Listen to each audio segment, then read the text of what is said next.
przyjść i stanąć do zawodu.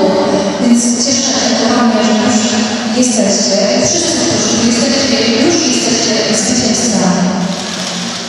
Przekazuję tutaj głos pani dyrektor, a później księdzu Pawłowi, którzy tutaj otworzą nam razem usytuowanie.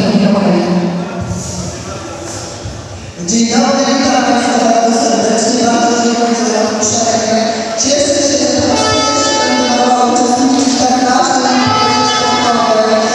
Cieszę się, że będę mogła już część znajomych uczestników jest mi występujących z nami nie tylko występy sportowe, ale i autorskie, które miałam okazję oglądać w tym tygodniu.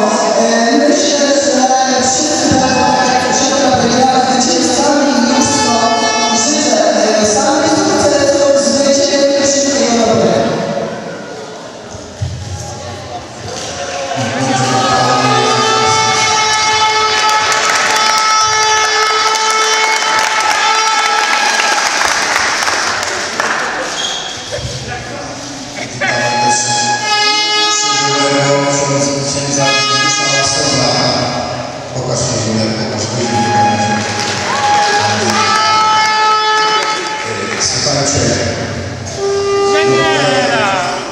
Trudno jest mówić na samym końcu, bo tak dużo zostało powiedziane.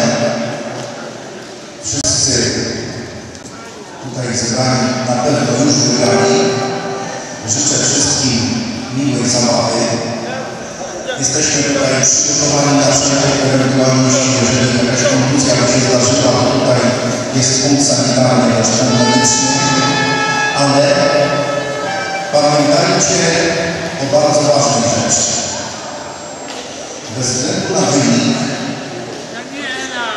to rozpoczynamy naszą zabawę, grę przywitaniem, podaniem sobie ręki i schodząc z boiska też sobie dziękujemy za grę.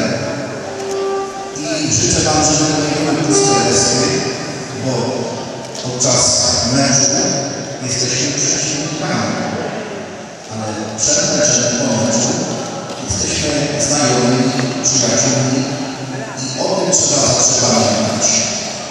Teraz udzielę błogosławieństwa na czas tego turnieju. W imię Ojca i Syna i Ducha Świętego.